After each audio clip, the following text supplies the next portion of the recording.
To have Mr. Rudy Rucker with us. He's going to do a short reading and then answer some questions for us. So let's give him a big round of applause. Thanks, David. Yeah, this is an interesting place. I've always wanted to go to Brainwash. My son used to have his office. He runs Monkey Brains ISP, and he used to come in here a lot. And you've got to love a bar that has a laundromat in it. This venue, it sort of reminds me when I was starting out writing, there would be things where we'd get together and take turns reading our stuff. And it's a good feeling to get out there and put your stuff out there so other people can hear it. What I'm going to read today, this is not exactly science fiction. It's a book I wrote in 1983. It's called All the Visions. I use a lot of material from this book in my science fiction novels. I write a kind of science fiction that I call trans-real, and that means I like to write science fiction that's based on my life. So the way I wrote this book, I had a 85-foot long roll of paper, and I ran it into my Selectric typewriter, and I wrote for 2 weeks. And the problem I was thinking about while I was writing it was the problem about the fact that I have to die. And so I'll just read the final rant, which is it should take about 15 minutes, and then we'll do a little Q&A. So what's the point? I mean, it ought to add up to something, shouldn't it? A guy telling his life story at length, but it doesn't really come to anything. Well, I guess I would have been glad to read it, glad to see the footprints in the sands of time. Yes, glad to know there was once someone vaguely like me, and will be again, no doubt. We are a hive, us humans. No individual death really matters. Like when we were at the beach last year and Conrad Jr. caught a lot of crabs. Crabs are so stupid that all you do is lower a fish head or a chicken neck down in the water, and the crab grabs it and won't let go, and you pull up the string and net him and put him in a bucket with the other crabs you caught, unless you haven't caught any crabs yet, in which case the bucket is empty. And we cooked them for supper. When we cooked them for supper, they screamed when I threw them into the boiling water, but screamed so high that it was hard to hear, but not quite so high a scream as lobsters do.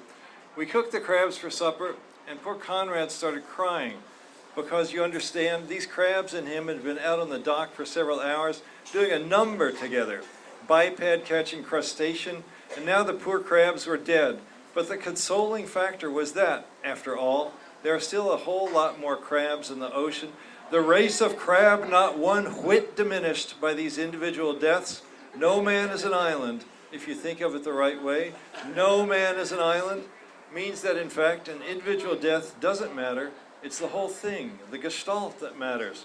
So that, as old Bill Burroughs suggests, our best way for space colonization would be to send out probes full of bacteria or viruses, just so they have that buddy-buddy double strand of DNA, ribonucleic acid, the genes, if you think about it.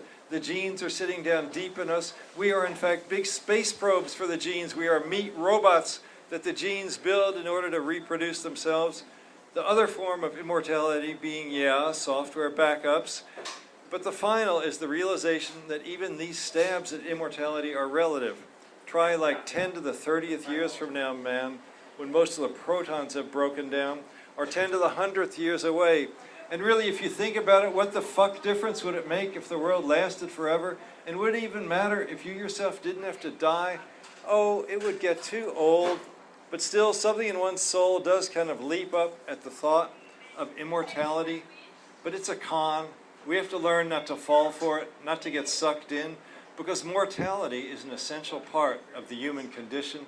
Like in Gravity's Rainbow, Pynchon writes about the angels looking down, all unaware of the dark beauty of the death sentence we labor under. The dark beauty, take me now, Jesus. Well, give me 35 more years. I want to be 72 when I croak, 6 feet, a year of 6-year months. Let's finally get it right, out with the calculator I bought to teach calculus with. A year is 72, then 37 is the 5th of July, though. Today is the 8th, close enough, up here in real time, real time, real time. It's not real for you anymore, my time, or for me. It's ripped back from me by the current, the flow. I'm gonna die. Oh, so what? Who cares? It'll be a relief for sure, for sure. Though there's no rush, is there? But still, as I thought once, death is the only thing that makes life bearable. I mean, how awful it would be to stand forever on a cloud with a stiff white heart on, strumming it, listening to hymns, nasty God walking past to piss on the floor, a chance of a peek up the blue sky folds of Mary's skirt to her silken thighs more whiter than a harp of gold. Strum it, Jesus. There must be some way out of here. I'm a desperate man, but why bother to be desperate? Why do anything when you can groove? Though grooving gets so boring. Well, not boring really. It's the hangovers and the stone-over dissociation that's hard to take year after year. And do your folks say you are a stranger? Do your friends think you be too weird? It's hard to learn to live with so much danger, baby. Year after year after year after year. Psycho rant, stiff-legged, dead pig, axe across the stage, making everyone feel better that they aren't up there, scraping it right down to the ride. What's the point? What's the fucking point, man? Why are you alive? Why is there something instead of nothing? What's the answer? The answer, says Wittgenstein, is experienced as the vanishing of the questions. Right. I can dig it. But hey, the questions come back, don't they? You have to come down and make some money, baby. The questions come back later, you get the answer, fine, you fall asleep, you lose it totally. Gag me with a chainsaw, baby.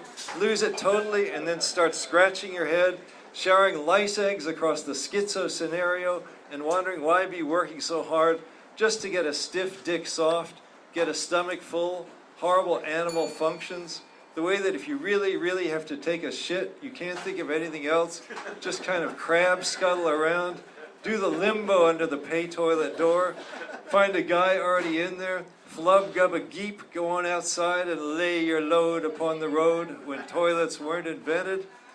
All this hassle to keep the system at maintenance level, putting bug spray on yourself, all the work to keep your hair oiled and your butt clean and your fillings in, your socks up, your wounds disinfected and bandaged, your eyesight corrected, your hearing amplified, your behavior modified, reformed alcoholic, radio evangelist, Republican congressman. Yes, your fingers damped, your itch scratched, and the piece of food picked out between those two dancy molars, the brain amused with TV, paper, book, magazines, drugs, cigarette, booze, coffee, Frisco speedball organ music piped in from the catacombs of Thoth.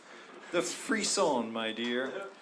Give us this day our daily rush, on the nod as thou art in heaven. In heaven. Oh man, we are in heaven, for sure, for sure. Or maybe it'd be better to be in hell and limp instead of forever in heaven with your tremendous aching stiff golden erection, you guys, or glowing gold lovely halo, you gals, with God's horrible bunion feet the size of mountains, and you're in fact standing on them, though you don't realize it, just singing and feeling the better for it, soothing the itch, the flaw, the egg, the lurking scream, the origin of the species, the way the Brits are supposed to say D instead of R, the origins of the species, the great pyramids. Those guys thought they had something going, one would imagine. Those Egyptians mounding up those rocks and sand, chariots of the gods. No, the power of the weak. What man can do, Izzy Tuskman used to yell at me, what man can do is turn other men on, like, take this, my body, which is given for you. Do you think I'll go to hell for writing that? Oh, what's the point?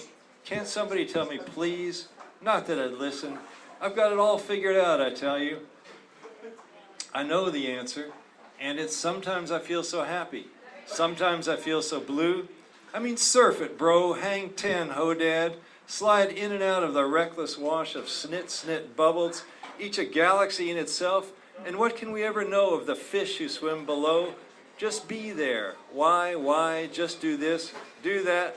As a good bad attitude, keep in mind that enough people believe anything is probably wrong, eternally subject to revision. The idea in history, though each time you figure it out, you still have to go to sleep and again wake up and again start over. A day is such a very long time. Why would anyone want to live forever? Throb, the muse sitting on his face, and throb, he's up again, out of bed, around the bend again, over and over, until, if you're lucky as John Lennon, some mushroom from West Yak shit blows you down. Or if you're lucky as Aldous Huxley, your wife shoots you up with acid. Meanwhile, JFK is dying on TV in the nurse's room, and your old lady is like shooting you up every time your stroke twitch, big wise, forever talking mouth tries to move.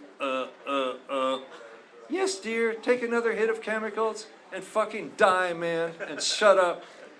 Into the light now, darling. Into the light. Go now. Go peacefully into the light.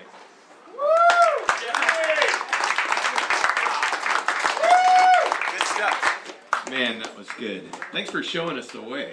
That's like the distant light we've got to head towards, which is in the story too. Good.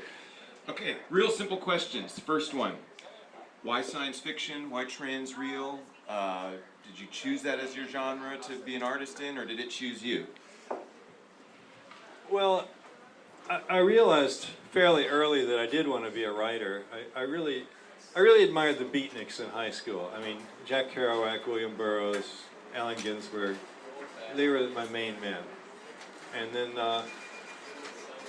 I thought, well, how can I write? What can I write about? The thing is, I also really liked science fiction. And somehow I had a feeling, I felt it would be easier for me to get somewhere writing science fiction. The idea of writing a straight literary novel, it just seemed to me there were so many of those around there, and I mean, why try to do that? It's been done so much. So I thought science fiction, I like that I can have something cool happening in the story, some kind of gimmick. And so I ended up sort of combining my interests of being a beatnik writer, but also writing science fiction. And that's where transrealism comes in.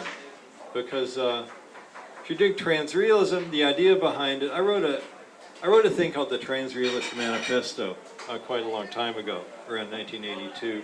You can find it online pretty easily. And my idea was to write about my ordinary life, but write about it as if it were science fiction. And so kind of amp things up. Instead of wishing somebody would understand you, you talk about having telepathy with them. Or instead of being nostalgic for your childhood, you have a time machine that takes you there. Instead of feeling like you're different from people, you're actually some hideous mutant, you know? And so it's a way of sort of bringing these things out, and then so you can have some fun with that. Yeah, it's exactly the way we think of it, as literalizing the figurative. Yes. So you've kind of answered my question already, but how did you then find your voice in science fiction? Were there science fiction writers that were like the beats for you that were inspiring, or did you just kind of blaze your own trail?